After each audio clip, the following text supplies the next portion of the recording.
Doa kepada Tuhan Yang Maha Esa. Doa akan dipimpin oleh Bapak Gwen Aditya Amalkan. Kepada Bapak Gwen, kami silakan. Assalamualaikum warahmatullahi wabarakatuh. Selamat pagi dan salam sejahtera untuk kita semua, Tabi pun. Bapak Ibu hadirin yang kami hormati, marilah kita bersama-sama berdoa memohon kepada Tuhan Yang Maha Esa. Mohon izin untuk memandu doa secara Islam bagi Bapak Ibu dengan keyakinan berbeda dipersilakan berdoa sesuai agama dan keyakinan masing-masing. Bismillahirrahmanirrahim. Auzubillahiminasyaitonirrajim. Bismillahirrahmanirrahim. Alhamdulillahirabbil alamin. Hamdan syakirin, hamdan na'imin, hamdan yuafi ni'amahu wa yukafi mazidah. Allahumma sholli ala sayyidina Muhammad wa ala ali sayyidina Muhammad. Allahumma inni as'aluka ilman nafi'an wa rizqan thayyiban wa amalan mutaqabbalan. Ya Allah, ya Rahman, pada hari ini kami berkumpul dalam acara press conference APBN. Kami bersyukur atas nikmat kesehatan, keselamatan, dan kesempatan yang Kau anugerahkan kepada kami, sehingga kami dapat melaksanakan tugas mengawal APBN. Berkahi upaya kami dalam mendukung ekonomi dan kesejahteraan masyarakat. Ya Allah, ya Hafiz, bimbinglah kami dalam setiap keputusan dan langkah yang kami ambil. Limpahkanlah kebijaksanaan dan kekuatan pada kami dalam menjalankan tugas mengawal APBN, serta jauhkanlah kami dari segala kesalahan dan kekhilafan. Jadilah kegiatan ini sebagai kontribusi nyata pembangunan bangsa dan negara. Peliharalah persatuan dan kesatuan di antara kami. Jadikanlah kegiatan ini sebagai sarana untuk mempererat kerjasama dan sinergi di antara seluruh pihak yang terlibat.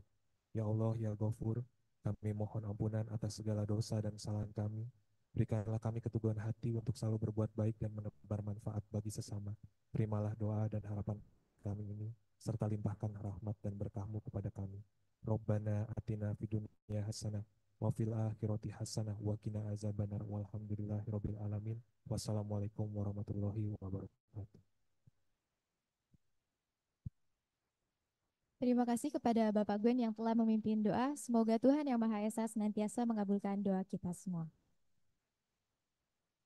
Baik hadirin yang berbahagia, merangkai acara inti pada pagi hari ini, yakni pemaparan materi APBN kita Provinsi Lampung, realisasi sampai dengan 31 Juli 2024, yang akan disampaikan oleh Kepala Kantor Wilayah Direktorat Jenderal Bea dan Cukai Sumatera Bagian Barat, selaku Kepala Perwakilan Kementerian Keuangan Provinsi Lampung, dan kemudian akan dilanjutkan dengan sesi tanya-jawab bersama rekan media, yang akan dipandu oleh Kepala Kantor Wilayah Direktorat Jenderal Perbendaharaan Provinsi Lampung. Untuk itu, selanjutnya kendali acara kami serahkan kepada Ibu Kepala Perwakilan. Kepada Ibu Esti, kami silakan. Terima kasih Mbak Resta. Assalamualaikum warahmatullahi wabarakatuh. Selamat pagi dan salam sejahtera buat kita semua. Yang terhormat Bapak Ibu para pejabat kepala kantor wilayah di lingkungan Kementerian Keuangan di Provinsi Lampung. Di sebelah saya ada Pak Dodi, Kepala Kantor Wilayah Perbendaharaan. Ada Pak Haryadi selaku PLT Kepala Kantor Wilayah Kekayaan Negara Provinsi Lampung dan Bengkulu ya Pak ya. Dan kemudian ada Pak Ismail di sini yang mewakili untuk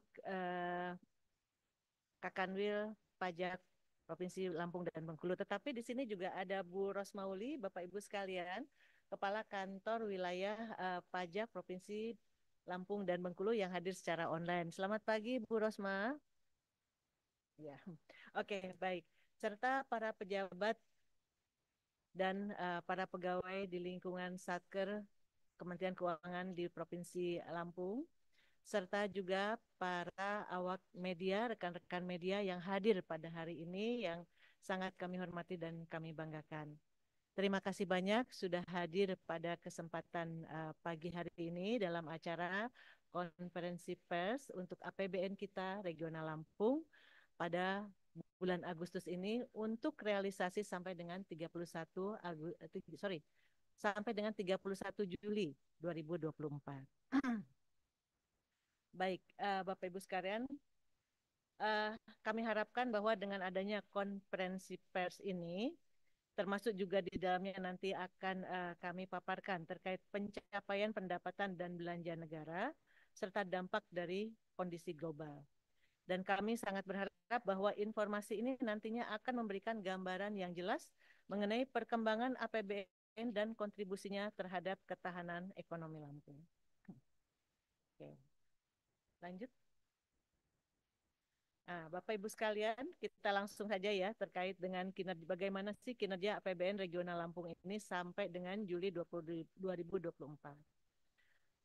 Tentunya sampai dengan saat ini alhamdulillah itu kinerjanya tetap terjaga dengan baik.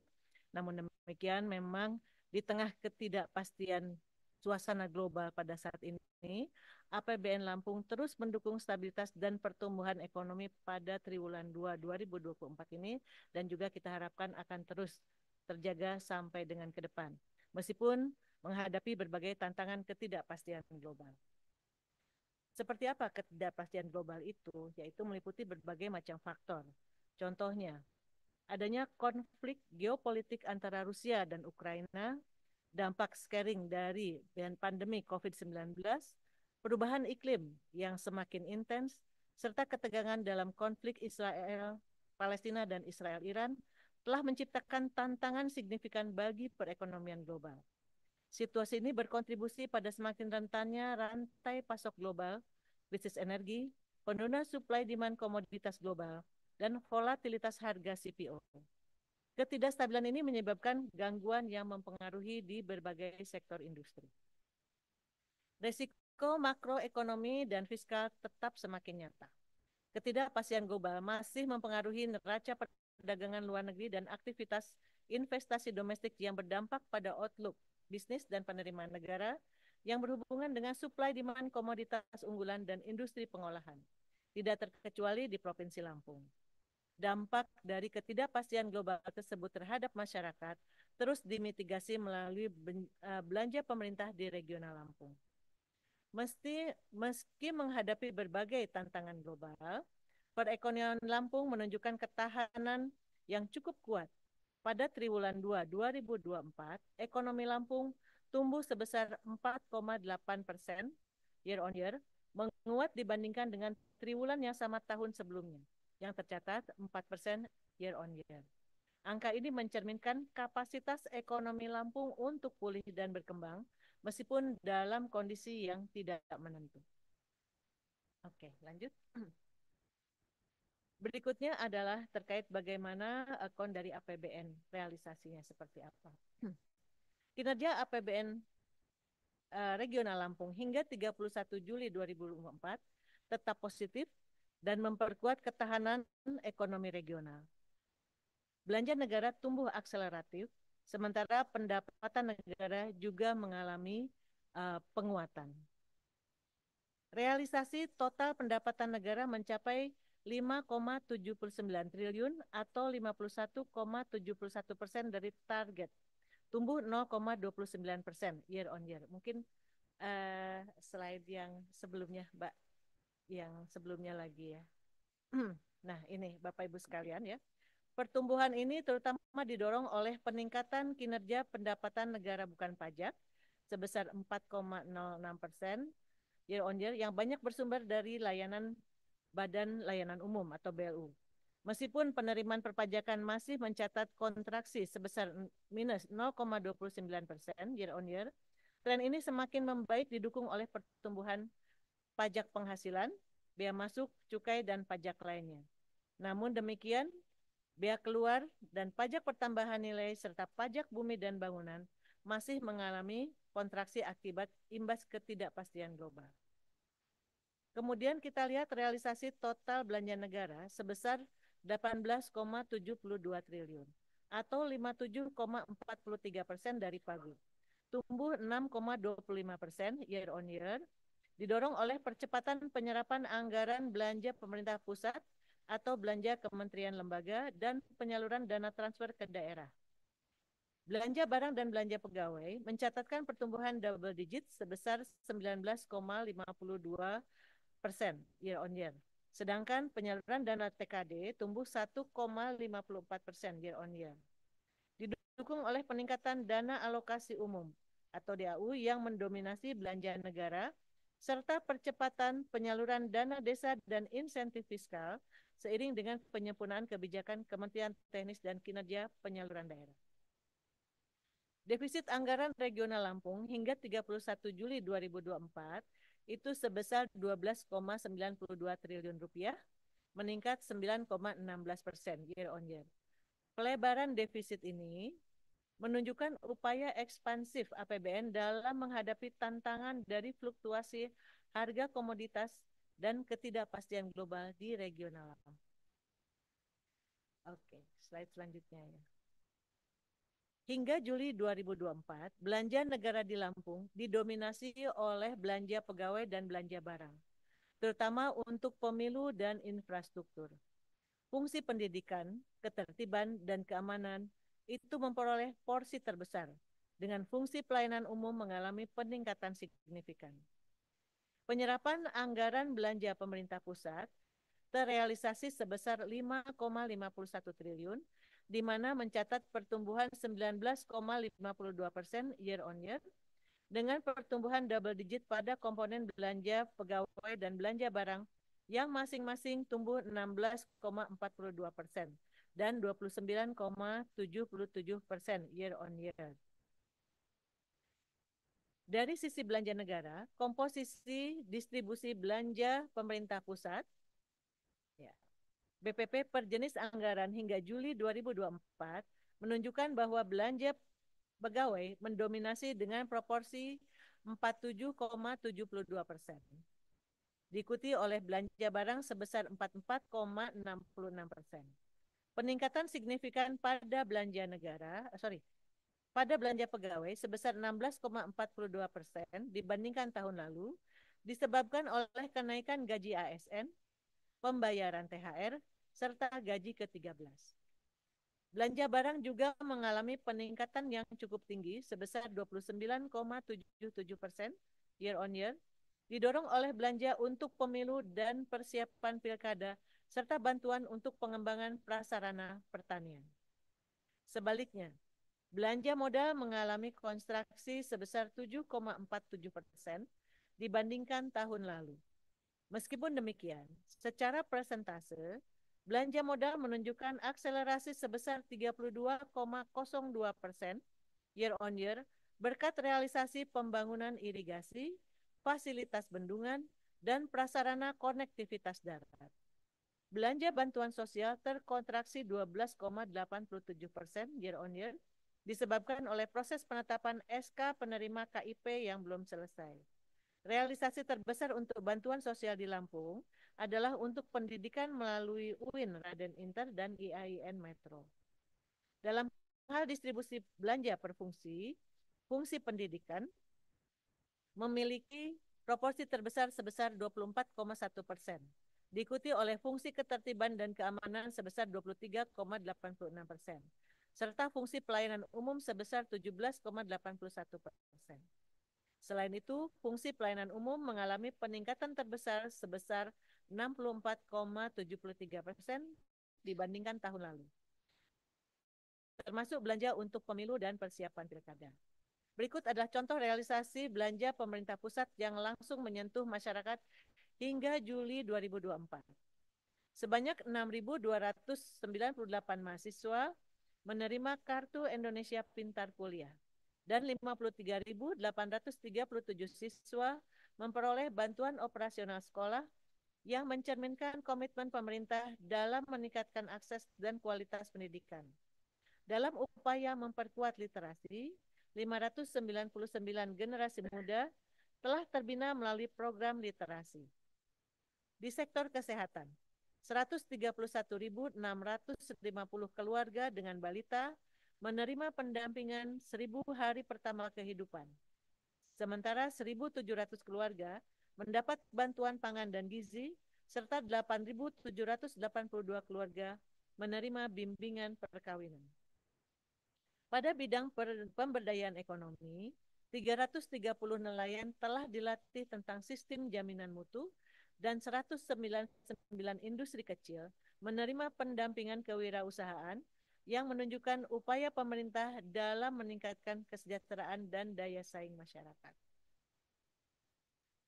Oke, rekan-rekan media yang kami hormati, Selanjutnya ada tentang realisasi transfer ke daerah dan kredit usaha rakyat sampai dengan 31 Juli 2024.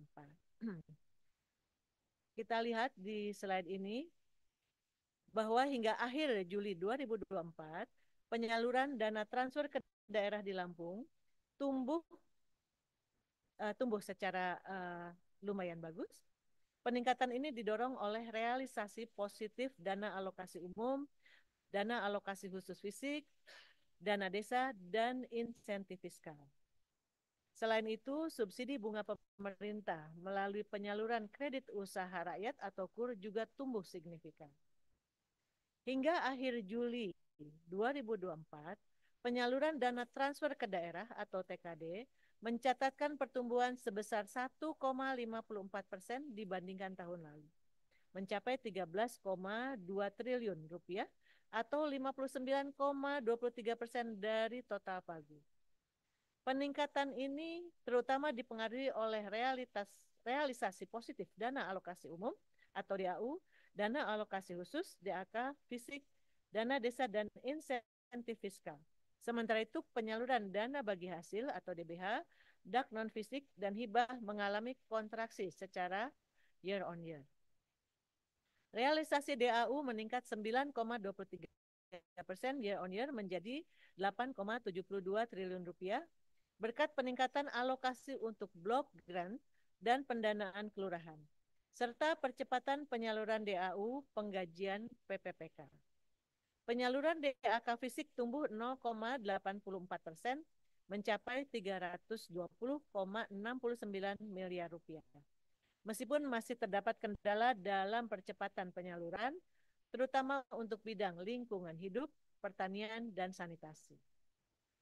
Realisasi dana desa menunjukkan pertumbuhan substansial sebesar 23,19% berkat adanya redesain penyaluran dan peningkatan kepatuhan oleh pemerintah daerah dan desa.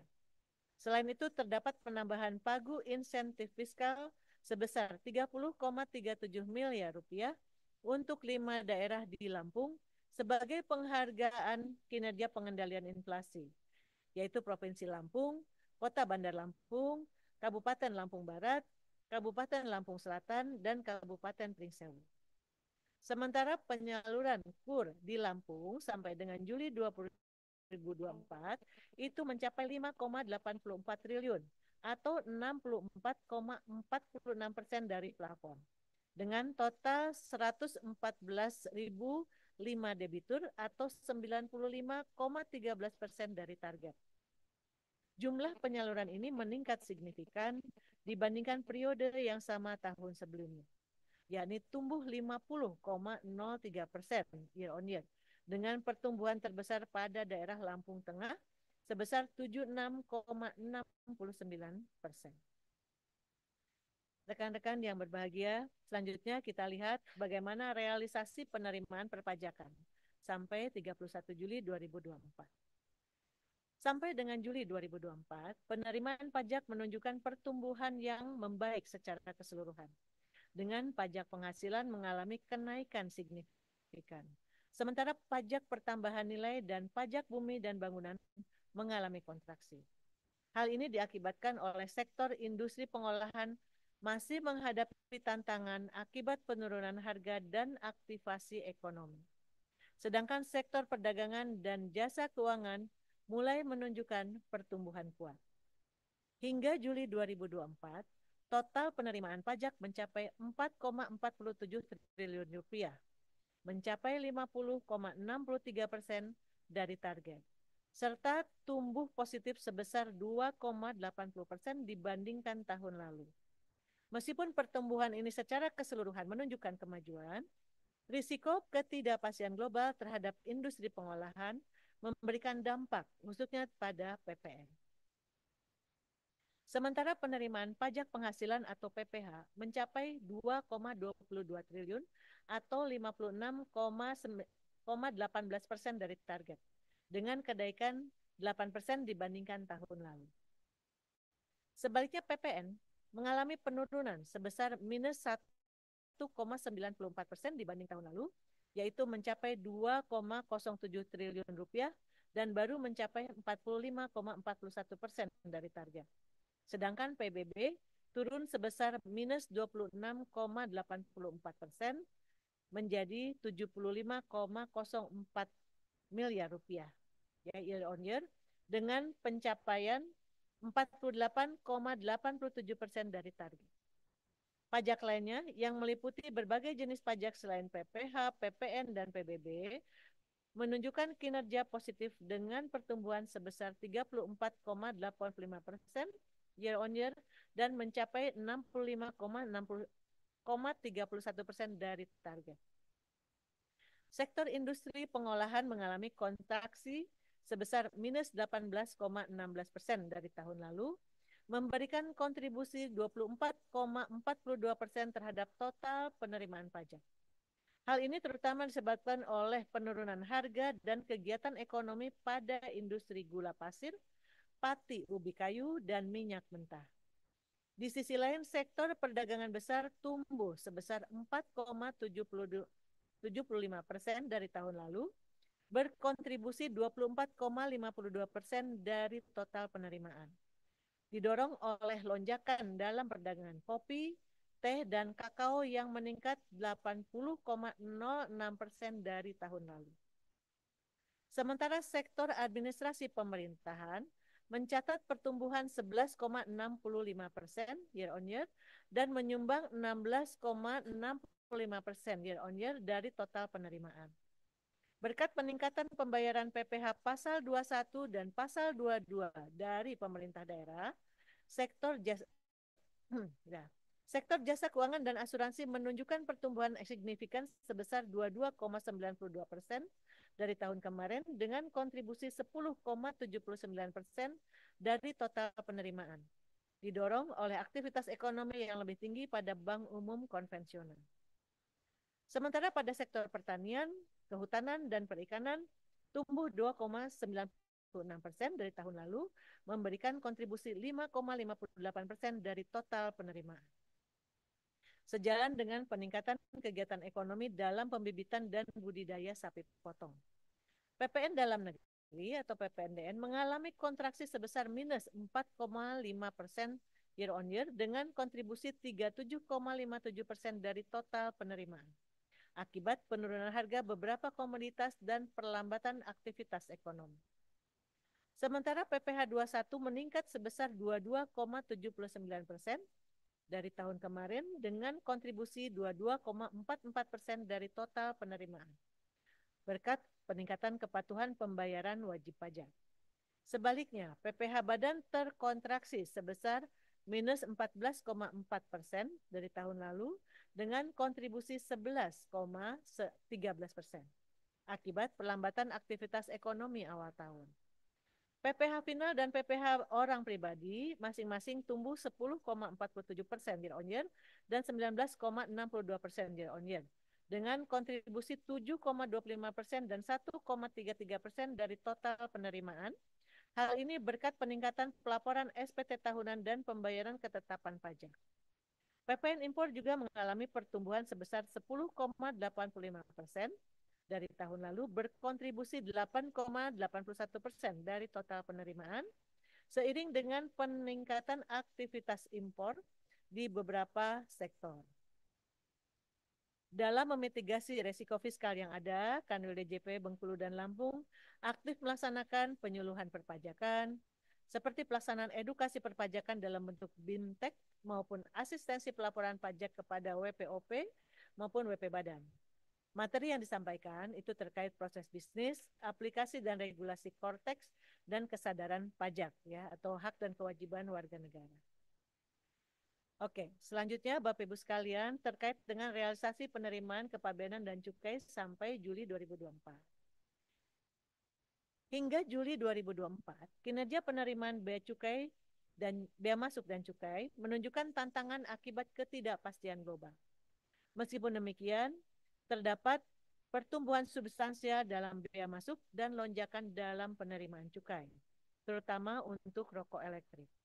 Devisa ekspor dan devisa impor juga menunjukkan pertumbuhan positif untuk beberapa komoditas. Meskipun beberapa sektor seperti minyak mentah dan bungkil melemah yang berdampak pada bea ekspor atau bea keluar. Secara total, penerimaan kepabeanan dan cukai mencapai 516,96 miliar rupiah atau 39,04% dari target sebesar 1,32 triliun. Penerimaan bea masuk mengalami pertumbuhan signifikan sebesar 41,13% dari tahun lalu, didorong oleh peningkatan importasi gula dan beras. Sebaliknya, bea keluar mengalami penurunan tajam sebesar minus 58,13% dari tahun lalu akibat penurunan permintaan dan harga CPO yang rendah di pasar global, serta ketidakpastian ekonomi internasional. Penerimaan cukai melonjak drastis sebesar 1.429,62% dari tahun lalu berkat realisasi pemesanan pita cukai dan juga untuk komoditas rokok elektrik. Dalam hal devisa, ekspor pada Juli 2024 menunjukkan peningkatan sebesar 11 juta US dollar atau 2,79% dari tahun lalu, meskipun tidak ada perbedaan signifikan dari tahun lalu. Sementara itu, devisa impor mengalami peningkatan yang dipengaruhi oleh penurunan devisa importasi minyak mentah sebesar minus 89,94 juta US dollar. Sebagian komoditas utama penghasil devisa ekspor di Lampung menunjukkan perlambatan. Devisa ekspor batu bara, bubur kertas, bungkil, dan residu mengalami penurunan masing-masing sebesar minus 10,58%, minus 0,37%, dan minus 15,79% dibanding tahun lalu. Di sisi lain, minyak kelapa sawit dan kopi mengalami kenaikan devisa ekspor sebesar 21,29% dan 1,91% year on year. Untuk devisa impor, sebagian besar komoditas mengalami pertumbuhan positif. Devisa impor senjata dan amunisi, makanan olahan lainnya, minyak mentah, dan ternak lainnya tumbuh masing-masing sebesar 100%, 7,01%, 42,25% dan 44,90% year on year. Namun devisa impor bungkil dan residu mengalami perlambatan sebesar minus 26,67% year on year. Dalam memitigasi resiko pelemahan ekspor, Kanwil DJBC Sumbagbart terus berupaya keras proaktif dalam menyelenggarakan fokus group discussion untuk asistensi ekspor ke luar negeri bersama Atase Perdagangan kepada UMKM di Provinsi Lampung secara online. Juga memberikan kemudahan kepada pengusaha kawasan berikat dalam pemasukan dan pengeluaran barang curah, serta asistensi kepada UMKM termasuk pendampingan ekspor dan pencanangan desa devisa untuk komoditas pisang, kopi, madu yang diharapkan mendukung pengembangan pangsa pasar UMKM komoditas tersebut di Lampung. Oke, selanjutnya Bapak Ibu yang kami hormati adalah realisasi pendapatan negara bukan pajak atau PNBP. Hingga Juli 2024, penerimaan PNBP Lampung sangat baik, dengan kontribusi utama dari pelayanan masyarakat dan badan layanan umum. Kinerja positif pada aset dan lelang diimbangi oleh penurunan pada piutang. Total aset pemerintah didukung oleh proyek strategis nasional dan hibah BNN. Realisasi penerimaan dari PNBP mencapai 803,13 miliar rupiah atau 76,87% dari target tahunan, dengan pertumbuhan sebesar 4,09% dari tahun lalu. Kinerja ini mencerminkan pencapaian yang cukup baik, meskipun terdapat beberapa dinamika dalam komponen PNBP. Penerimaan dari layanan kepada masyarakat mengalami kontraksi sebesar minus 3,36% dari tahun lalu. Meski demikian, total realisasi dari sektor ini telah melampaui target APBN dengan jumlah 476,17 miliar rupiah atau 106,53% dari target. Pendapatan utama berasal dari biaya pendidikan yang diterima oleh perguruan tinggi ITERA sebesar 88,14 miliar rupiah, serta uang pengganti tipikor yang diputuskan oleh pengadilan dari Kejari Bandar Lampung sebesar 44,56 miliar rupiah. PNBP Badan Layanan Umum mengalami peningkatan signifikan sebesar 17,16%, dari tahun lalu dengan realisasi mencapai 326,97 miliar rupiah atau 54,69% dari target. Pendapatan terbesar berasal dari Universitas Lampung sebesar 171,02 miliar rupiah. Diikuti oleh Politeknik Kesehatan Tanjung Karang dengan 21,15 miliar rupiah untuk jasa layanan dan pendidikan. Serta Rumah Sakit Bayangkara Bandar Lampung yang mencatatkan 28,36% dari jasa layanan rumah sakit. Realisasi PNBP dari aset piutang dan lelang menunjukkan kinerja yang baik pula. PNBP dari aset mengalami kenaikan sebesar 24,48%, sedangkan PNBP bea lelang tumbuh pesat sebesar 87,12% dari tahun lalu berkat relaksasi pelaksanaan lelang di engineering portal lelang dan nilai tinggi barang rampasan.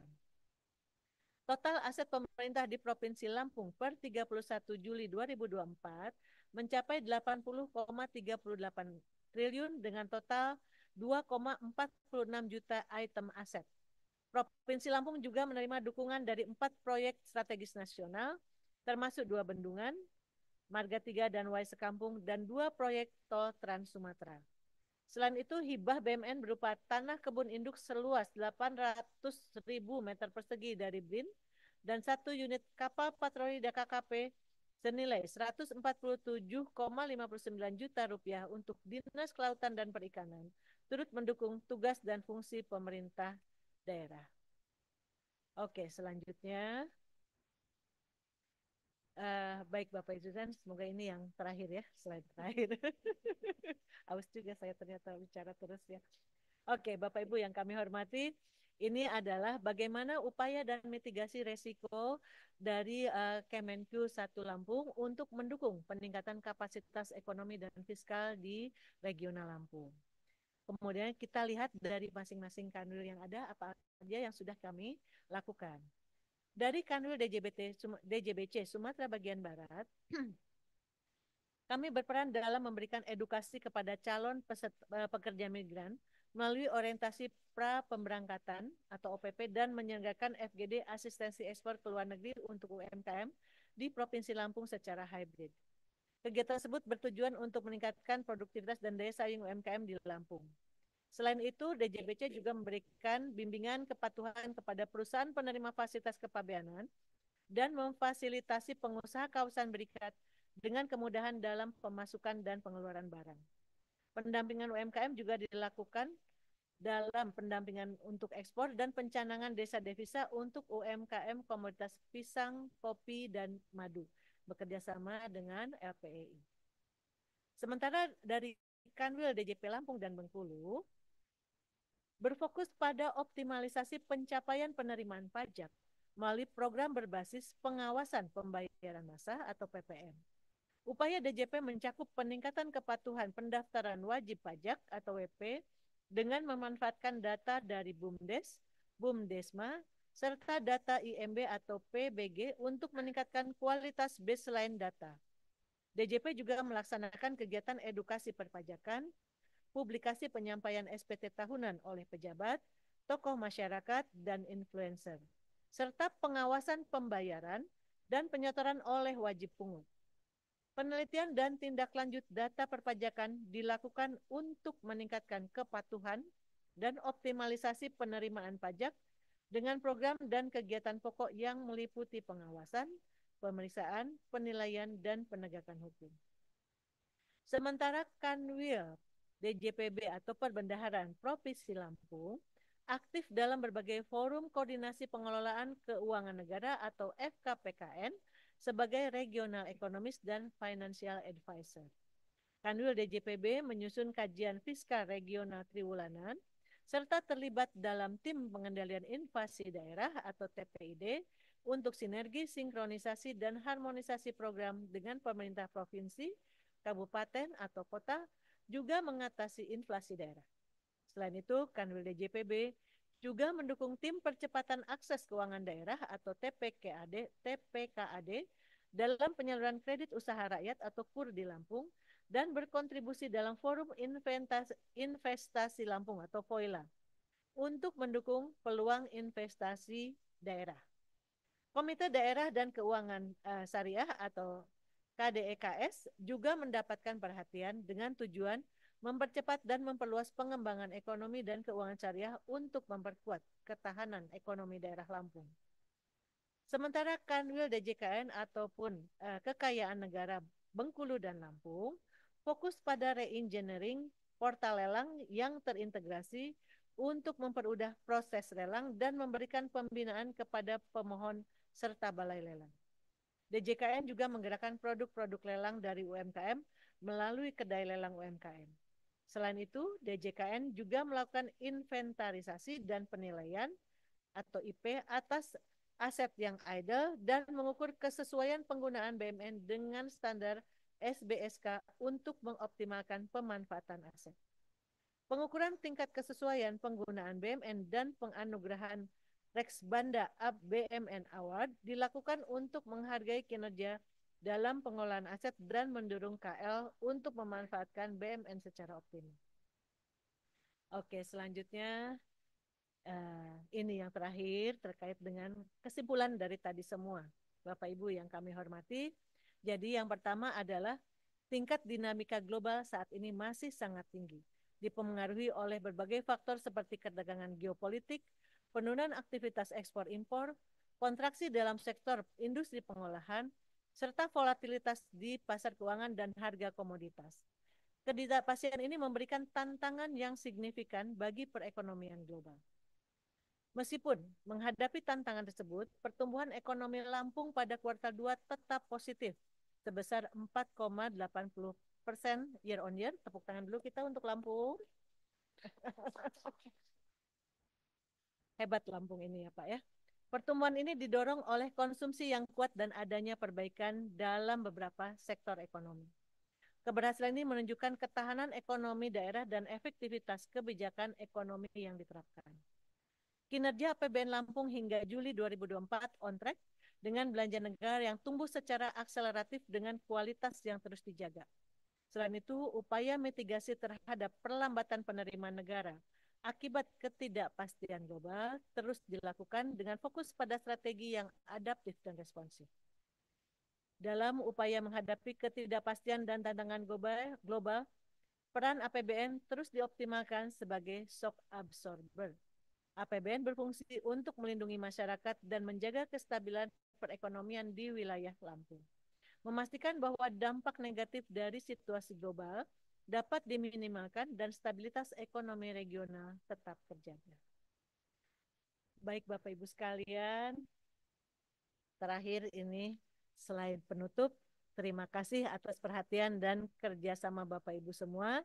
Mari kita terus bekerja bersama untuk memastikan keberhasilan dan kestabilan ekonomi Lampung, serta menghadapi tantangan global dengan penuh positif. Selamat siang dan salam sejahtera buat kita semua. Tapi sebelum saya tutup ada pantun dulu ya. Saya minta cakepnya. Bel berbunyi, tanda istirahat. Bermain di taman, penuh ceria. Dukung APBN kita sehat, demi masyarakat Lampung sejahtera. Wassalamualaikum warahmatullahi wabarakatuh. Waalaikumsalam warahmatullahi wabarakatuh. Selanjutnya saya serahkan Ya, kepada terima kasih Bu Esti.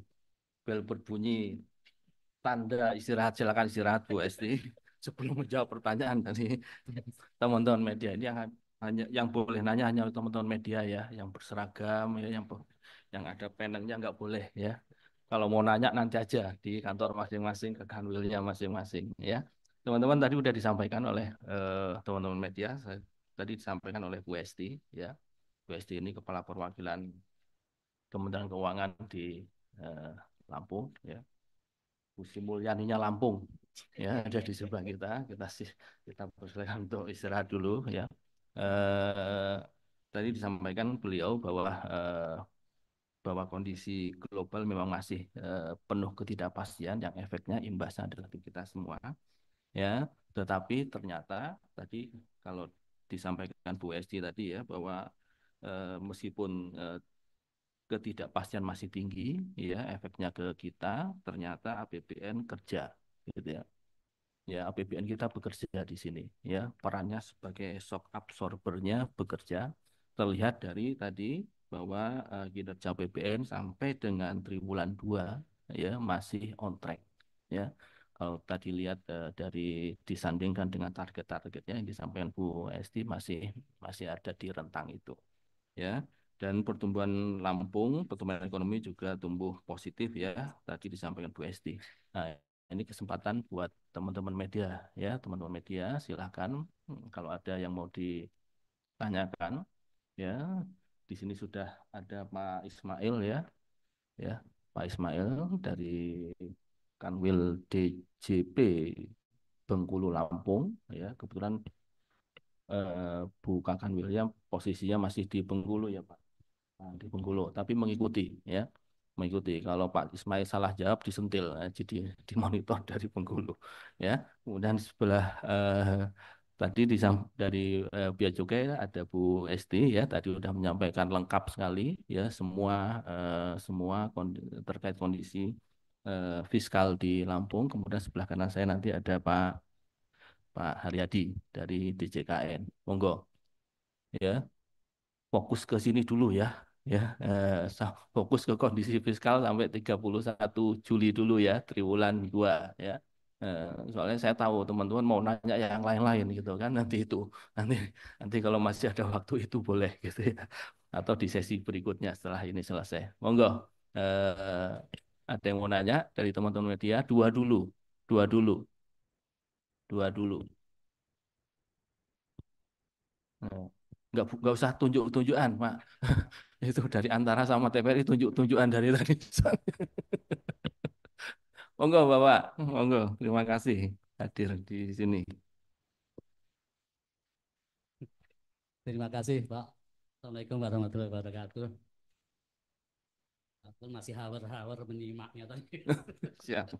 Tapi ada tadi di tayangan tadi, slide tadi, ada masalah pendapatan kalau tidak salah.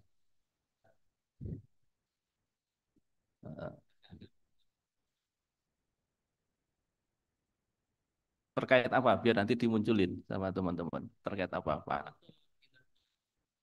Pendapatan negara. Pendapatan negara.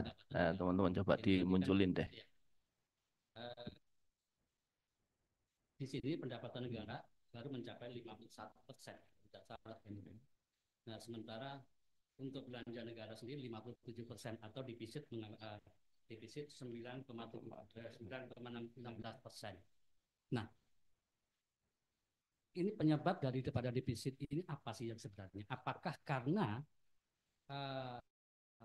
salah dalam menghitung belanjanya atau seperti apa?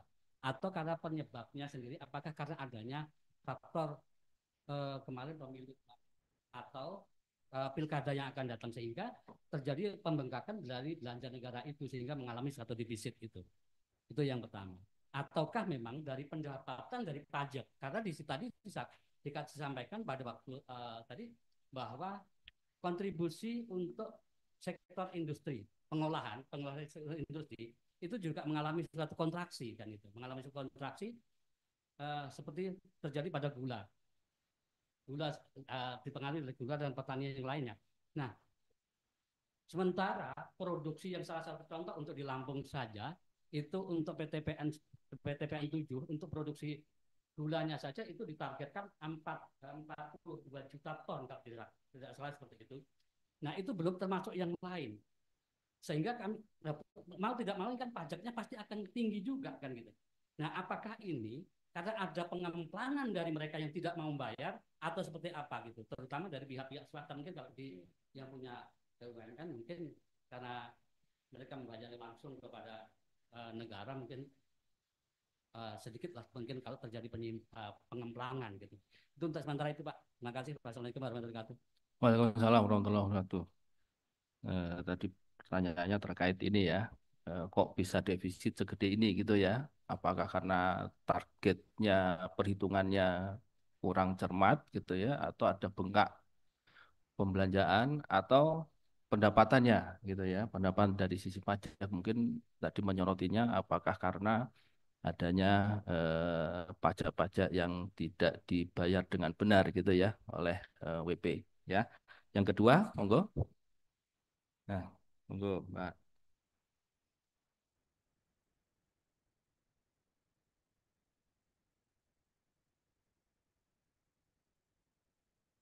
nama dan darinya, Mbak. Nah,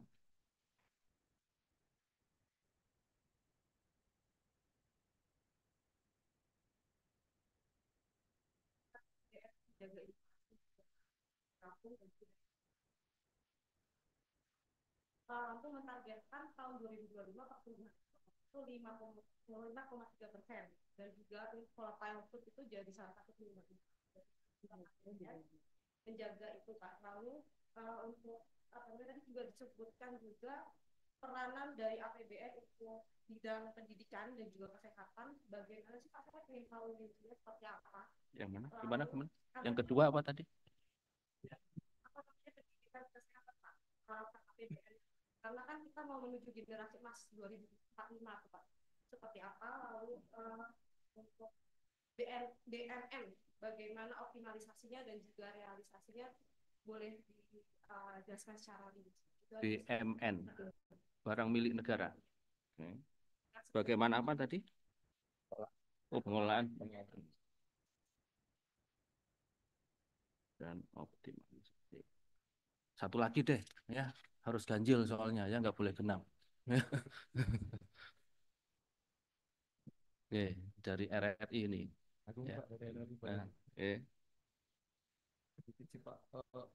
Jadi dijelaskan mengenai belanja barang pemilu, kemudian pilkada dan realisasi bantuan Kementan untuk pangan. Itu berapa sih Pak besarannya Pak?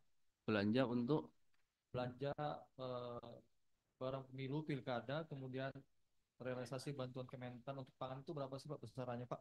Kemudian untuk SPT perkembangan tahunannya seperti apa sejauh ini Pak? Terima kasih Pak. yang terakhir apa? SPT. Iya, perkembangan Pajak. SPT. Oh, SPT. Terima kasih Pak. Assalamualaikum.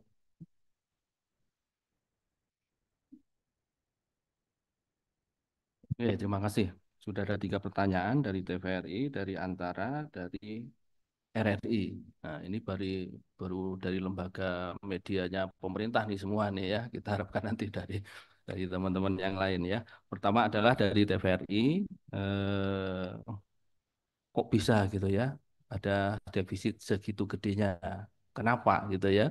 Apakah karena pendapatannya gitu ya? Tadi menyampaikan ada isu itu ya bahwa ada wajib pajak yang nggak bayar dengan benar atau target belanjanya ya misalnya karena contohnya tadi dicontohkan eh, ada pesta demokrasi kita pemilu gitu ya.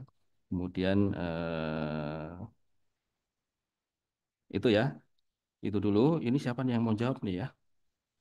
Oh, saya katanya, saya sebentar aja nanti dilengkapi Pak Ismail ya terkait pajaknya. Teman-teman, coba slide tadi deh yang pertama.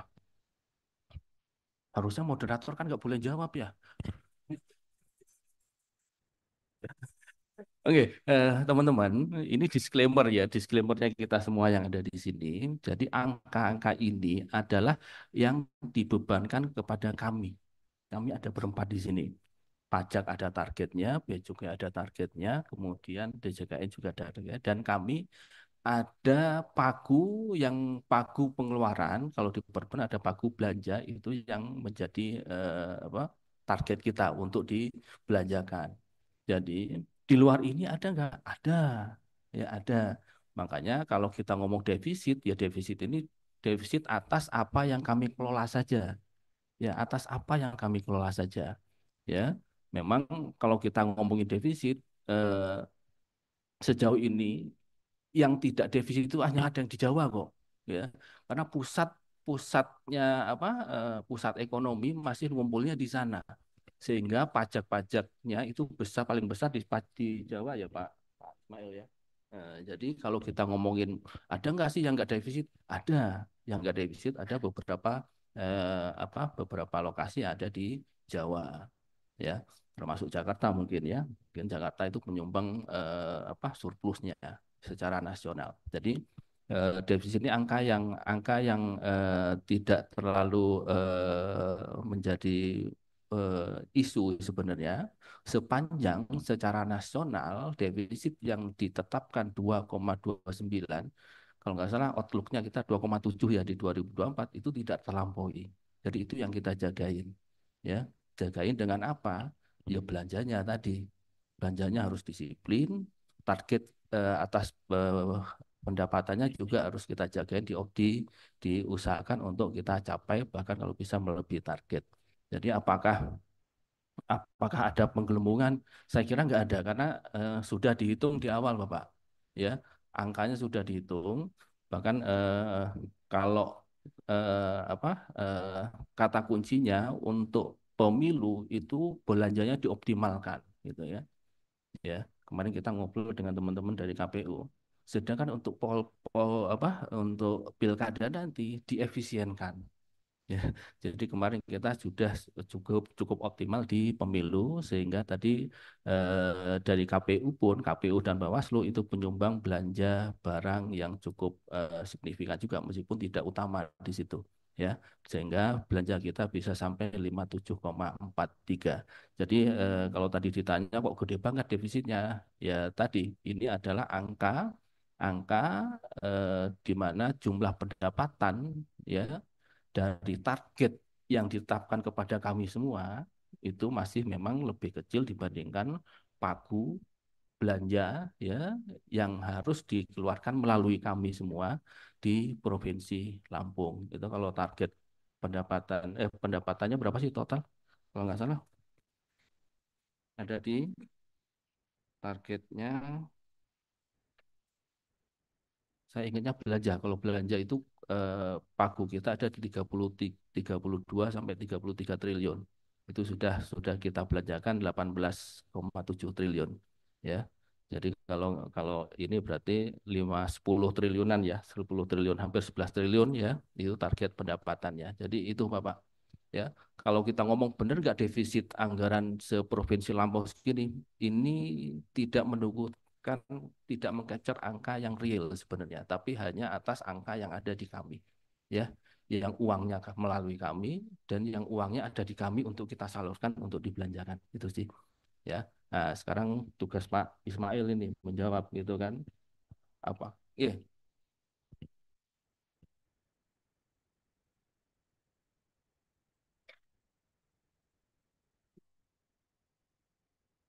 iya, iya, iya. Jadi pendapatan tidak mencapai target yang kita belanjanya melebihi dalam pertumbuhan ekonomi belum meningkat. Ya, heeh, ya. Dalam menghitung pertumbuhan ekonomi, kita menghitung growth-nya aja, itu kalau kita ngomongin porsi belanja negaranya, ya, belanja negaranya itu hanya 5% loh, Pak. Ya, dari 100% hitungannya kan investasi plus apa tuh rumusnya itu Y investasi plus eh, konsumsi paling banyak itu dikonsumsi konsumsi bukan konsumsi kita loh tapi konsumsi rumah tangga yang paling gede porsinya sedangkan G konsumsi pemerintah yang 30 triliun itu hanya porsinya 5% ya hanya 5% saja ya kemudian ditambah lagi eh, ekspor minus impor gitu ya kalau nggak salah ya. Nah, itu komposisinya untuk ngitung pertumbuhan ya PDB-nya. Dasarnya kan PDB. Jadi jadi memang tidak inline secara langsung bahwa kalau pendapatannya jauh lebih tinggi pertumbuhannya akan kecil karena tergantung dari tadi ternyata eh, belanja konsumsinya tinggi di sini. Jadi itu menjadi konsumsi tinggi memang efeknya adalah roda ekonomi jalan ya. Memang kalau secara sederhana kalau ekonomi jalan kan pajaknya harus tinggi. Benar kan? Ya. Tetapi ada pajak-pajak perusahaan besar ya yang masuk dalam kategori WP besar itu memang tidak dipungutnya di sini, Bapak tidak di sini. Jadi kalau Bapak lihat ada perusahaan besar di sini ya, nanti ditambahin Pak Ismail ya. Ya, ada banyak perusahaan besar di Lampung itu bayar pajaknya tidak di sini, tapi di Jakarta. Itu yang tidak masuk di sini sebenarnya. Jadi bisa jadi itu itu itu salah satunya adalah yang membuat pertumbuhan ekonomi kita seperti itu. Jadi kalau kita ngomong bisa nggak sih cuma belanja 30 triliun bisa menaikkan sampai ke 4, sekian persen pertumbuhannya bisa, tapi porsinya memang tidak terlalu besar di situ. Ya tidak terlalu besar.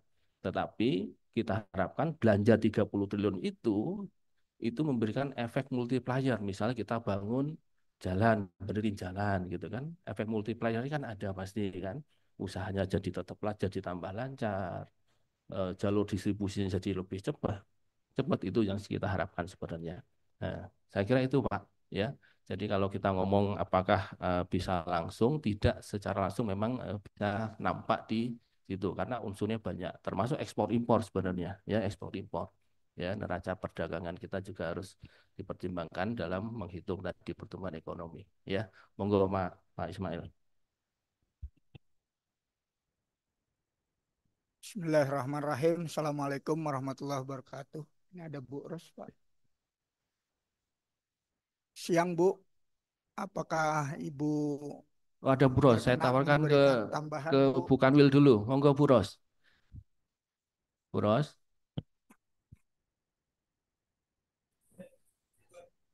Izin Pak, saya Ada Bu Ros tuh, ada Bu lanjut. Ros. Selamat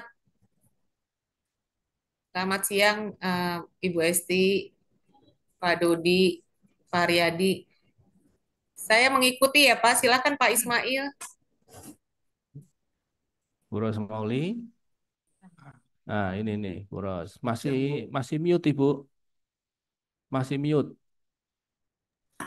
Nah, siap. Monggo Ibu. Tadi ada yang nanya gitu ya, kok bisa defisit segede itu? Jangan-jangan penerimaannya pajak karena ada yang tadi ada WP yang nggak bayar dengan benar itu. Monggo Ibu.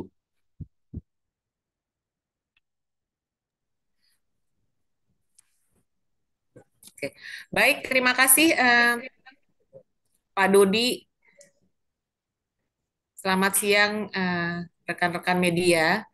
Tadi sudah disampaikan juga oleh Pak Dodi, defisit itu banyak faktor gitu ya.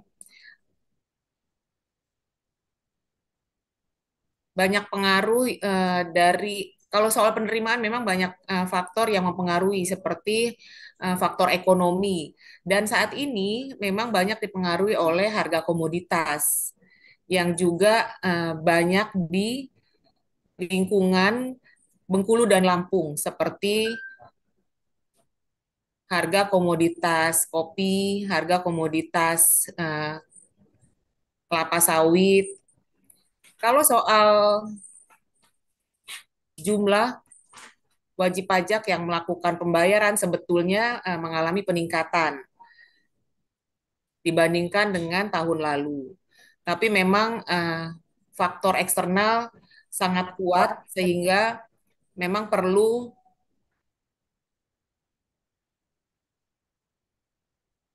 strategi khusus untuk meningkatkan penerimaan dan mengurangi defisit. Saya rasa itu teman-teman media. Oke, baik Bu Ros. Pak Ismail mau nambah? Cukup. Mau menambahkan? Monggo. Makasih Pak Dodi. Izin Bu Ros, Bu Esti, dan Pak Raden. Saya tambahkan terkait dengan penerimaan saat ini. Penerimaan pajak sudah dalam posisi on the track per satu semester ini. Namun memang dibandingkan dengan pengeluaran ada defisit. Namun demikian, mudah-mudahan ke depan di semester kedua kita akan jauh lebih baik karena kami sudah memprediksi bahwa beberapa komoditas sudah mengalami peningkatan di sisi harga. Jadi batu bara sudah mengalami kenaikan, sawit juga demikian. Yang bulan-bulan lalu ada beberapa kebun sawit maupun PKS itu yang track produksinya, alhamdulillah sekarang sudah kembali berproduksi dan pada tahun ini kami yakin akan kembali mengulang sukses untuk kelima kalinya. Terima kasih buat teman-teman media yang sudah mendampingi perjalanan penerimaan pajak di Provinsi Bandar Lampung, bahwa penerimaan pajak di Provinsi Lampung dan Bengkulu 4 tahun ini selalu mengalami pencapaian di atas 100%. Sekali lagi saya ucapkan terima kasih, dan kami berkeinginan agar di tahun kelima ini menjadi budaya bagi Direktorat Jenderal Pajak dan Direktorat Jenderal yang lainnya di dalam Kementerian Keuangan untuk terus membudayakan pencapaian target penerimaan. Dan untuk itu kami mempersiapkan satu analisa bahwa memang penerimaan yang mengalami pertumbuhan negatif itu di sektor industri pengolahan, terutama jenis pajak PPN. Jadi kalau PPN ini adalah salah satu jenis pajak tidak langsung. Ada pihak-pihak yang memang di tengah-tengahnya. Nah, itu yang akan kami coba melakukan analisa, apakah ada keterlambatan pembayaran ataupun memang karena ada perbedaan harga. Untuk kedepannya, mudah-mudahan setelah analisa ini kami sampaikan ke Ibu Kakanwil, mudah-mudahan ke depan industri pengolahan akan kembali lagi menjadi sesuai dengan harapan kita bersama, sehingga pencapaian penerimaan pajak akan dapat melebihi 100% untuk tahun 2024 ini. Demikian mungkin ada. Oke, terima kasih Pak Ismail ya. Kita cukup optimis ya untuk dari sisi sektor pajaknya ya. Jadi cukup Bapak. Terima kasih. Yang kedua Mbak Ruth dari Antara. Yang pertama adalah bagaimana peran APBN menjaga tingkat inflasi ya. Pertama tadi APBN tadi kan ada bagi dua ya, belanja pemerintah pusat dan belanja untuk TKD ya. Kalau belanja pemerintah pusat ada anggaran-anggaran yang memang diperuntukkan untuk kegiatan tadi pengendalian, misalnya ketahanan pangan gitu ya. Kemudian ada lagi apa tuh ya. Kemudian kalau di TKD juga ada juga ya, dari transfer ke daerah juga ada porsi yang untuk ketahanan pangan juga, untuk pengendalian inflasi juga ya. Jadi perannya ada di situ ya. Kemudian belum lagi di bansos gitu ya. Di bansos itu juga tools fiskal yang dapat saya kira dapat efektif juga untuk menjaga daya beli masyarakat di tingkat inflasi yang selalu kita jaga itu juga. Jadi itulah peran-peran APBN ya yang saya sampaikan tadi, bahwa perannya sebagai shock absorber itu berjalan cukup efektif selama periode sampai dengan triwulan 2. Buktinya apa? Tiga, tiga Pemda kita dapat insentif fiskal provinsi, kemudian 2 lagi kabupaten, nanti saya cek contekan saya, itu dapat insentif fiskal terkait pengendalian inflasi di Provinsi Lampung ya, masing-masing dapat 5 dan 6 miliar kalau nggak salah ya. Artinya apa? Tools kita kerja tuh, APBN kerja, APBD pun kerja gitu ya, sehingga inflasi kita bisa kita jaga selama periode sampai dengan triwulan 2 ini ya. Jadi meskipun porsinya G, G itu cukup kecil, tapi ternyata multiplier efeknya bunyi gitu ya, bersuara, sehingga bisa menjaga kondisi ekonomi secara keseluruhan di Provinsi Lampung. Itu sih ya. Kemudian tadi nanya lagi pendidikan dan kesehatan. Ini kalau pendidikan dan kesehatan untuk Pagu di 2024 itu totalnya untuk yang satker loh ya, untuk satker kita ya, untuk belanja pemerintah pusatnya itu ada di angka 3 triliun. 3 triliun. Kegiatannya macam-macam. Tadi disampaikan tuh ada yang coba di slide yang langsung dirasakan oleh masyarakat deh gitu. Di situ ada salah satunya ya. Bentuknya apa sih gitu ya? Kartu Indonesia Pinter misalnya. Yang untuk pendidikan. Yang sebelah slide berapa tuh? untuk mahasiswa, kemudian BOS, ya. Nah ini, ya bentuknya ini nih, ya bentuknya kesehatan, untuk pendidikan salah satunya ini, untuk kesehatan, yang tadi bantuan misalnya kewaspadaan pangan dan gizi, kemudian ada lagi untuk stunting, nomor ini ada 131 yang bawah itu, ya keluarga Baduta mendapatkan pendampingan 100 hari pertama kelahiran untuk mencegah stunting sebenarnya ini, ya arahnya ke sana. Jadi memang target Indonesia Emas 2045 memang sudah mulai kita jalankan program-programnya sejak awal ini, ya. Jadi kalau kita teman Mbak Ruth tadi nanya gitu ya, totalnya berapa sih ada untuk pagu anggaran untuk eh, fungsi-fungsi kesehatan dan belanja fungsi kesehatan dan pendidikan itu totalnya ada di 3 triliun, ya itu di luar yang TKD, karena BOS itu adanya di TKD, ya jadi di luar TKD itu 3 triliun, ya di TKD pasti lebih besar daripada yang ada di belanja pemerintah pusat tadi, ya jadi porsinya lebih besar.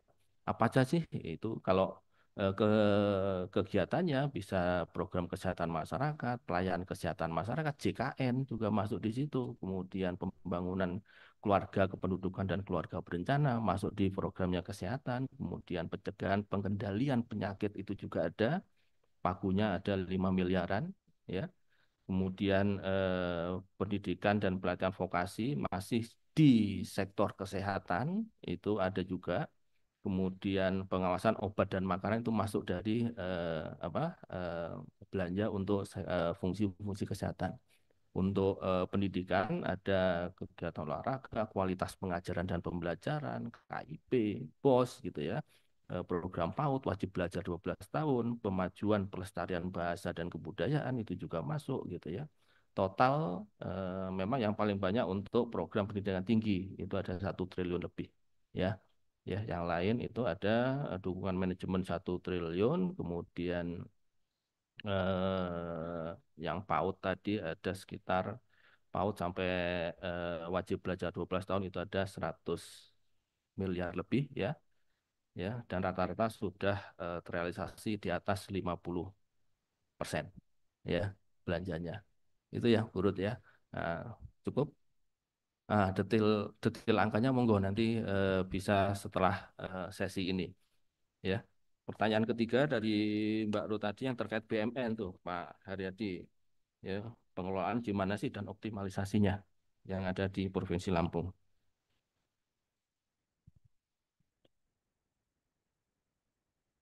Terima kasih Pak atas kesempatannya. Yang saya hormati Ibu Esti selaku Kaper, Pak Dodi, Bu Ros, dan Pak Ismail, serta rekan-rekan media. Mohon izin untuk menjawab pertanyaan dari Mbak Ruth ya, dari media Antara. Yang pertama tentu kita harus memahami apa itu BMN. BMN adalah semua barang yang dibeli dari APBN atau perolehan lainnya yang sah. Yang sah itu bisa melalui hibah, sumbangan, atau perjanjian kontrak, atau mungkin karena ketentuan undang-undang barang tersebut menjadi BMN.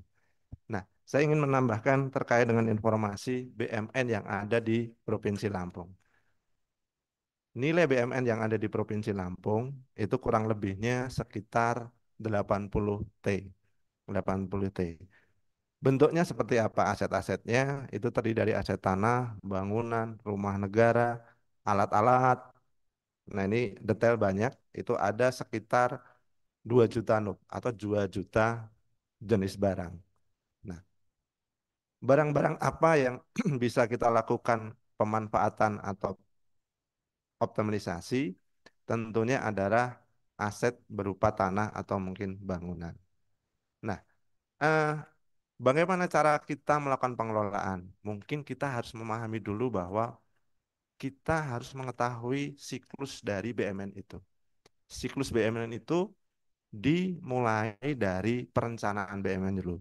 Identifikasi kebutuhan untuk mengetahui apa atau BMN apa yang akan kita adakan di tahun berikutnya.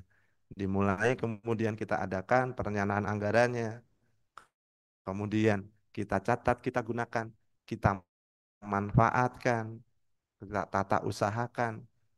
Nah, sampai akhirnya nanti pada tahap ketika barang tersebut tidak bisa dimanfaatkan, kita lakukan penghapusan. Nah, itu siklusnya kembali lagi kepada ke perencanaan awal lagi. Itu siklus dari pengelolaan BUMN. Nah, tugas kami di Direktorat Jenderal Kekayaan Negara bisa difokuskan pada dua tugas kami. Yang pertama, kami adalah manajer administrator. Tugas dari manajer administrator, kita menjaga bahwa pengelolaan BUMN dari siklus yang pertama tadi sampai akhir itu harus 3T, tertib, fisik, administrasi, dan hukum. Jadi kami jagain tuh. Kami lakukan pembinaan dalam pengelolaannya. Kami melakukan pengawasan dan pengendalian. Itu kita harus menjaga itu. Itu tugas kami sebagai manajer administrator. Yang kedua adalah tugas kami sebagai manajer aset. Bagaimana tugas kami sebagai manajer? Yang pertama, tentu teman-teman ketika menggunakan aset harus sesuai dengan HBU-nya, hack and base use-nya. Yang kedua adalah kita usahakan aset tersebut bisa digunakan sebagai revenue center, menjadi penambah penerimaan negara. Yang ketiga, pengelolaan BUMN tersebut harus seefisien mungkin. Kita bisa menciptakan cost saving di situ. Jadi dua itu tugas kami dalam pelaksanaan pengelolaan BUMN. Bagaimana kami melakukan optimalisasi BUMN tadi yang ditanyakan? Tentu tidak terlepas dari tugas dua kami tadi. Yang pertama, manajer administrator. Kita tahu bahwa BUMN itu digunakan untuk tugas dan fungsi pokok untuk pelayanan. Kalau tugas itu sudah terpenuhi dan tidak ada yang bisa dimanfaatkan, ya tidak bisa dilakukan optimalisasi. Nah, bagaimana kami mengukur bahwa suatu aset itu bisa dilakukan optimalisasi? Kami ada alat ukurnya, namanya standar barang standar kebutuhan. Gampangnya bahwa teman-teman di Kanwil di Direktorat Jenderal dan Cukai di sini, ini adalah lahan sebelah sini nih, untuk penggunaan kantornya berapa, untuk penggunaan tusinya berapa, nanti diukur. Itu sudah sesuai standar atau tidak? Kalau tidak ada sesuai standar, ada dua kemungkinan, kelebihan atau kekurangan. Kalau kelebihan, berarti kita harus ciptakan BUMN lagi untuk menutupi kekurangan tersebut. Tapi apabila kelebihan, kekurangan ya terbalik-balik saya. Jadinya kalau masih bisa ada aset yang bisa dimanfaatkan baru dilakukan optimalisasi. Kita ada alat ukur-ukurnya. Umpamanya ternyata dari standar yang harusnya 100% dia cuma 70% atau 80%. Berarti ada 20% dari aset tersebut bisa dilakukan pemanfaatan. Itu untuk optimalisasinya. Nah, pemanfaatannya bagaimana? Tadi kita lihat hack exclusion-nya. Kalau memang ada yang ada sisa dari aset tersebut, pemanfaatannya dengan cara apa? Pertama dengan cara kita bisa lakukan sewa. Sewa. Yang kedua, tugas kami tadi sebagai manajer aset bagaimana ini bisa menciptakan cost saving atau efisiensi.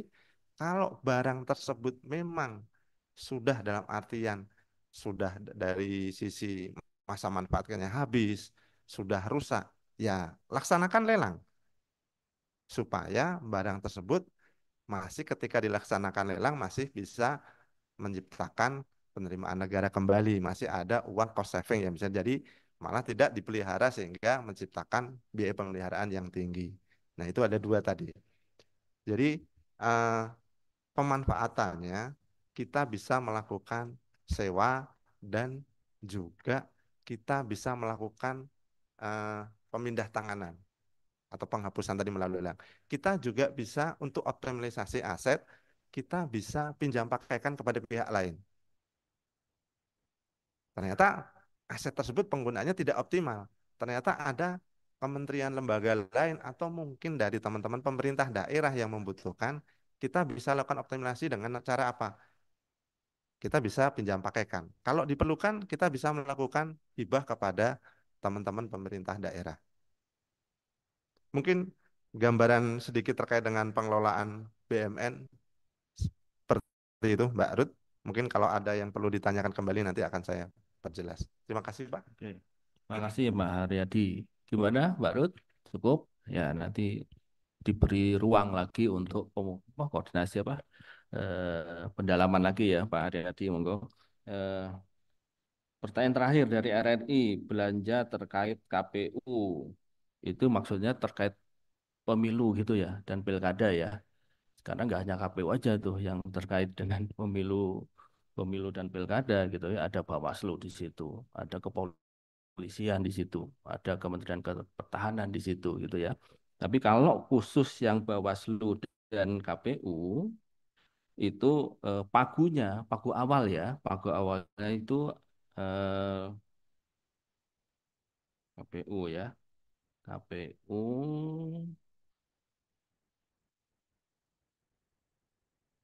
KPU dan Bawaslu, pagunya ada di 1,6 triliun total hanya untuk KPU dan Bawaslu. Dan realisasinya sampai dengan triwulan 2 yang tadi dikhawatirkan oleh teman-teman dari TVRI membengkak, ternyata realisasi baru 46,37%. Jadi kekhawatiran itu nggak perlu nggak perlu dikhawatirkan gitu ya, karena dari pagunya 1,6 triliun itu baru terrealisasi 756 miliar. Jadi masih ada spare ya untuk melakukan kegiatan pilkada gitu. Jadi kekhawatiran bahwa akan membengkak saya kira nggak ada ya, nggak ada karena baru 46%. Karena selain pagu awal dari APBN, ternyata di perjalanan waktu gitu, ternyata teman-teman yang terlibat aktif ya unitnya dalam kegiatan pemilu maupun pilkada itu ternyata mendapatkan hibah juga dari beberapa instansi bahkan Pemda ya, dan penerima hibah terbesar ada di KPU. Total hibahnya ya ya adalah 700 miliar sendiri itu ya, 700 miliar sendiri, kemudian Bawaslu 300 miliar ya. Jadi kenapa akhirnya realisasi sampai dengan triwulan 2 ini baru 46% ya. Itu Pak ya, ya Mas ya. Jadi jadi yang terkait dengan pemilu itu ada Kementerian Pertahanan, Kepolisian, kemudian KPU dan Bawaslu. Total untuk KPU dan Bawaslu aja penyelenggaranya itu hanya totalnya 1,6 ya, dan realisasi baru 700-an miliar ya. Kemudian tadi pertanyaan kedua, Kementan dapat berapa sih? Ini senangannya ngulik-ngulik ini ya, dapat berapa? Kementan ya, Kementan untuk satker yang ada di Lampung ya, dan penyalurannya melalui kami Kementerian Keuangan itu totalnya 217 miliar ya. Cukup nggak untuk program-program prioritas? Ya enggak, kan ada dari TKD ya, dari dak fisik ada ya, dari dana desa juga ada yang kegiatannya itu terkait dengan program-program program-program prioritas yang terkait dengan pertanian. Jadi kalau yang ditanya adalah berapa pagunya, berapa besar anggarannya, hanya untuk satker vertikal ya yang ada di Lampung itu 217 miliar. Untuk apa aja? Irigasi itu ada 49 miliar, kemudian pengelolaan produksi tanaman serealia, tanaman pangan itu 2,7 miliar. Kemudian sistem pembenihan tanaman pangan itu ada 11,1 miliar, ya. Dan penyediaan benih bibit, peningkatan produksi ternak itu ada 900 juta. Kemudian perlindungan dan penyediaan lahan 155 miliar. Itu dari APBN untuk unit unit vertikal yang ada di Lampung, ya. Di luar TKD, ya, di luar TKD pasti nilainya lebih besar lagi, ya, itu ya. Kemudian SPT, Pak Ismail, SPT Pak Ismail. Ini nanti karena Bu Esti sudah istirahat, sudah minum, boleh nanya bea cukai ya. Ya, sudah minum soalnya, sudah minum dan sudah ambil nafas. Jadi teman-teman media boleh nanya tuh bea cukai ya. Enggak Pak Ismail. Alhamdulillah, makasih Pak Dodi.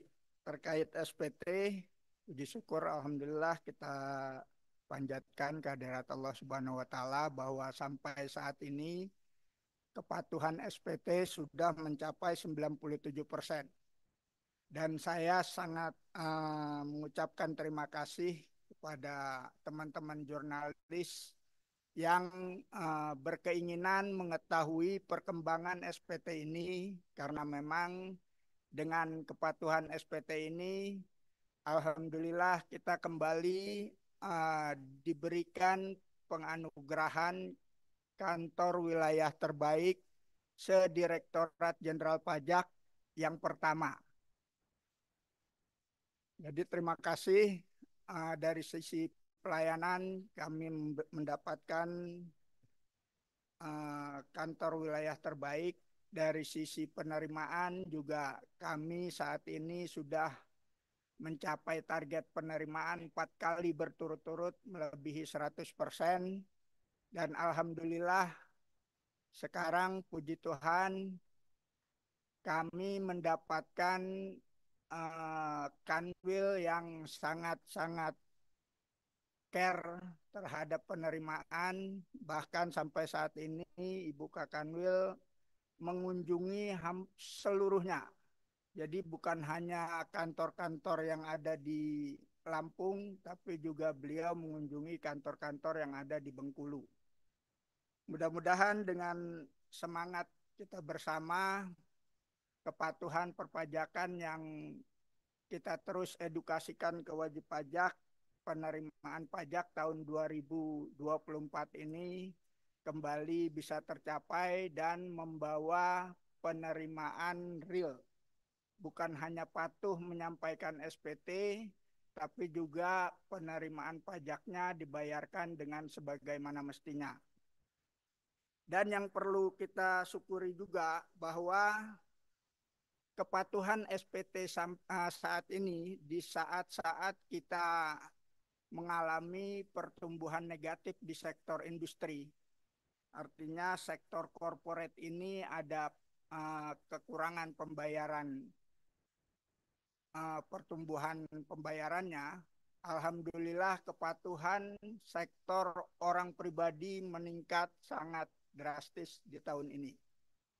Jadi mudah-mudahan teman-teman jurnalis kembali terus mengedukasikan teman-temannya. Bahkan saya juga ada beberapa teman dari jurnalis yang saat ini sudah banyak sekali yang menanyakan terkait penyampaian SPT orang pribadinya. Sekali lagi terima kasih, bukan hanya menjaga kita dalam pelayanan, tapi juga memberikan contoh kepada yang lain, WP orang pribadi yang lain untuk menyampaikan SPT. Mungkin itu Pak Dodi. Terima kasih. Oh ya, monggo. Oh. Jadi ada data ini Bu Novi.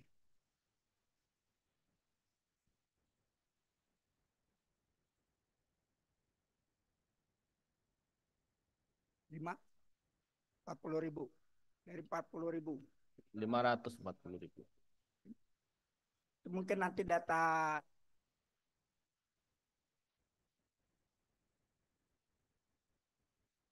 Cukup.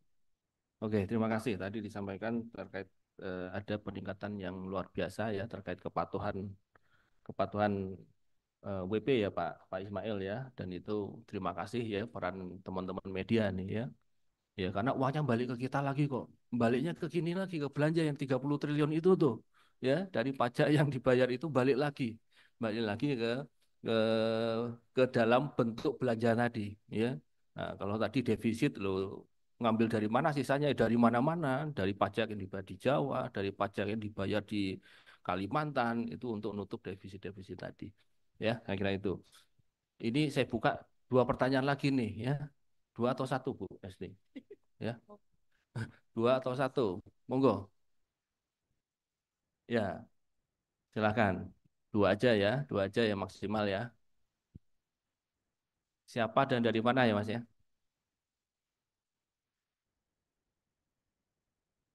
Dari? Oh ini ID.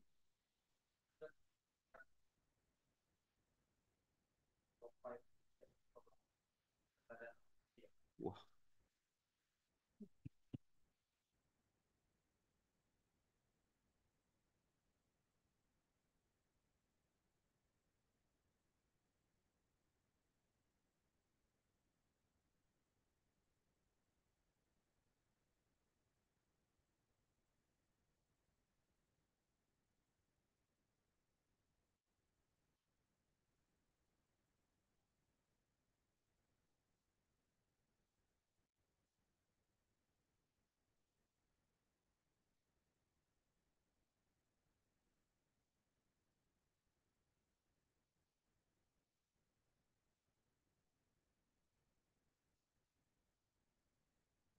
satu lagi, satu lagi, satu lagi. Kalau nggak ada kita tutup. Ditutup gongnya oleh Bu Esti memang harus ya kan. Ada lagi, satu lagi, teman-teman media. Nggak ada. Ya.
Terima kasih. Akhirnya Bu Esti jawab.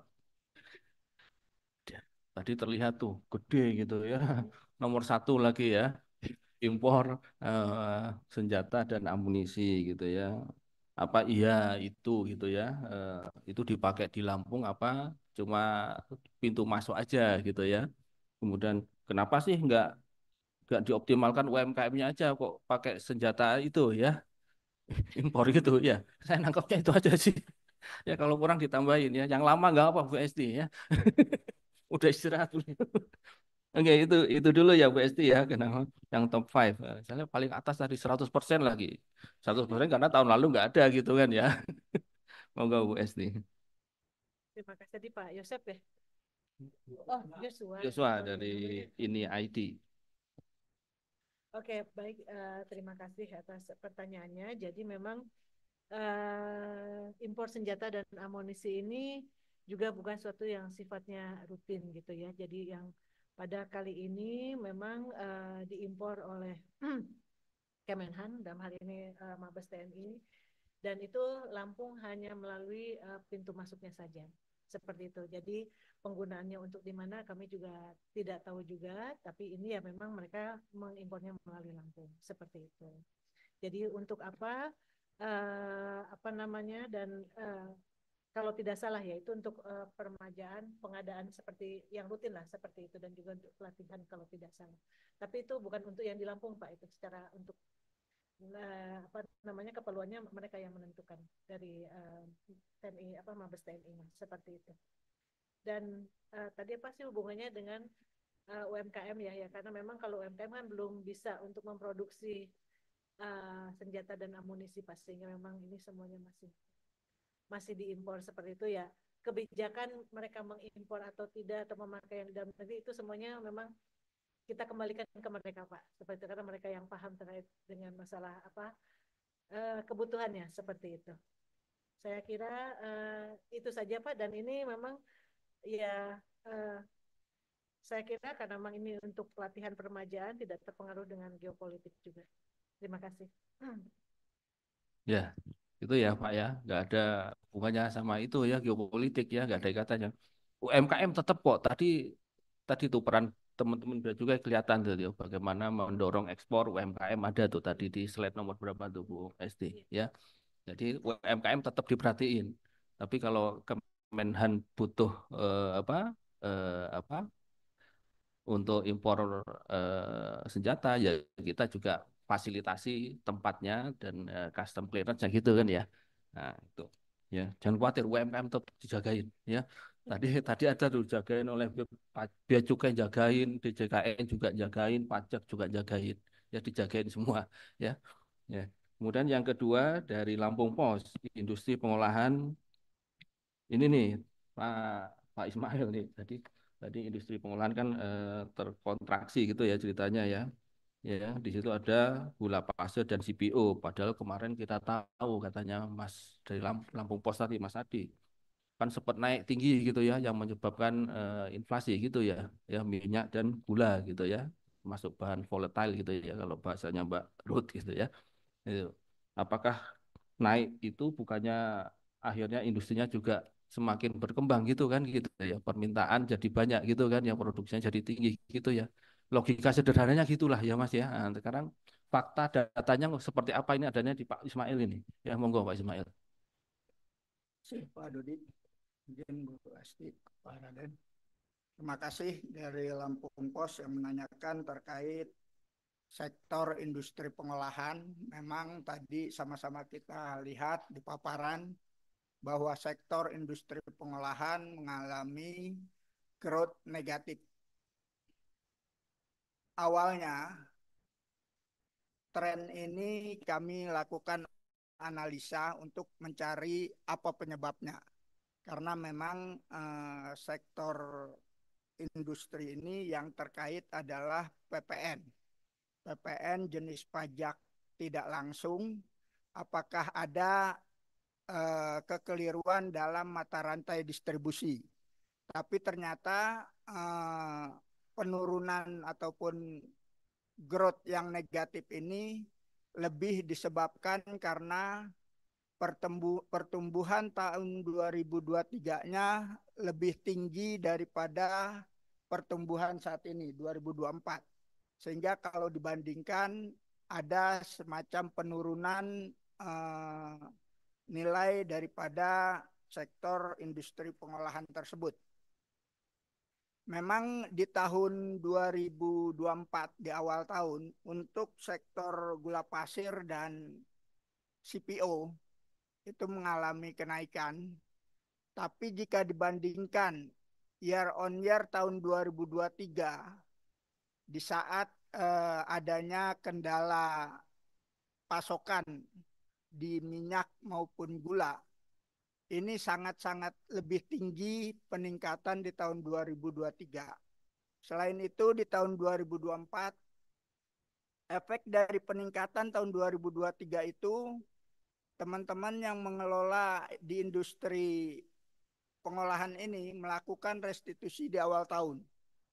Jadi yang ekspor mendapatkan fasilitas PPN-nya 0%, bisa mengajukan restitusi dan itu dikeluarkan di awal tahun sehingga di awal tahun kita sudah tergerus penerimaan pajaknya dari restitusi yang diajukan yang merupakan hak dari perusahaan-perusahaan industri pengolahan tersebut.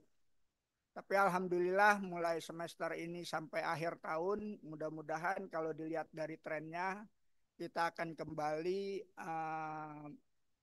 tumbuh positif sehingga mudah-mudahan bisa menjadi sumbangan juga buat target penerimaan tahun 2024. Mungkin itu yang dapat saya sampaikan, Pak. Terima kasih. Terima kasih Pak Ismail. Ya, sudah cukup Mas Adi, cukup ya. Nah, satu kota baru itu bukan ranah kami, Bapak. Mas Adi ya. Itu pakai APBD ya. Tugas kami adalah biar APBD-nya nggak terganggu, kami melakukan pendampingan terkait apa mereka gitu, kompetensi mereka dalam meningkatkan PAD dalam konteks lokal taxing power ya, itu yang kita coba tingkatkan. Jadi teman-teman pajak ngajarin gimana memajakin yang benar gitu ya, ngitungnya yang benar, collectingnya juga yang benar. Teman-teman di JKN juga ngajarin optimalisasi di JKN, di JKN, BMN ya asetnya. Kemudian teman-teman bea cukai juga ngajarin gimana meningkatkan industri yang orientasinya ke ekspor gitu. Jadi peran kami di situ ya, ya. Jadi peran kami di situ. Jadi kalau nanyain kota baru ada pengaruhnya enggak, itu nanyanya ke sana gitu ya. Tapi kalau saya lihat sih PAD provinsi termasuk yang tertinggi ya. Kalau kita ngomong ketergantungan eh, eh, daerah kepada pusat, ini yang termasuk agak mandiri ini. Karena PAD-nya lebih hampir 50% kalau nggak salah ya. 50% dari total total pendapatan di APBD-nya untuk provinsi. Artinya apa? Mereka nggak tergantung banget kepada TKD-nya gitu ya, karena PAD-nya juga sudah tinggi ya untuk provinsi ya, karena ini kota baru ya, ibu kota baru provinsi gitu ya, nanti pasti pakainya APBD nanti ya, nggak ada intervensi APBN di situ ya, kecuali tadi kami Kemenq yang ada di sini mendorong agar tadi ya postur APBD-nya nggak terganggu dengan meningkatkan PAD-nya. Kami coba membenchmark yang ada di APBN implementasikan di APBD. Jadi kami semua mencoba untuk masuk ke arah itu. Itu sih ya. Jadi apakah terganggu, kita belum tahu ya kan, belum mulai itu ya, belum mulai dioptimalkan ya.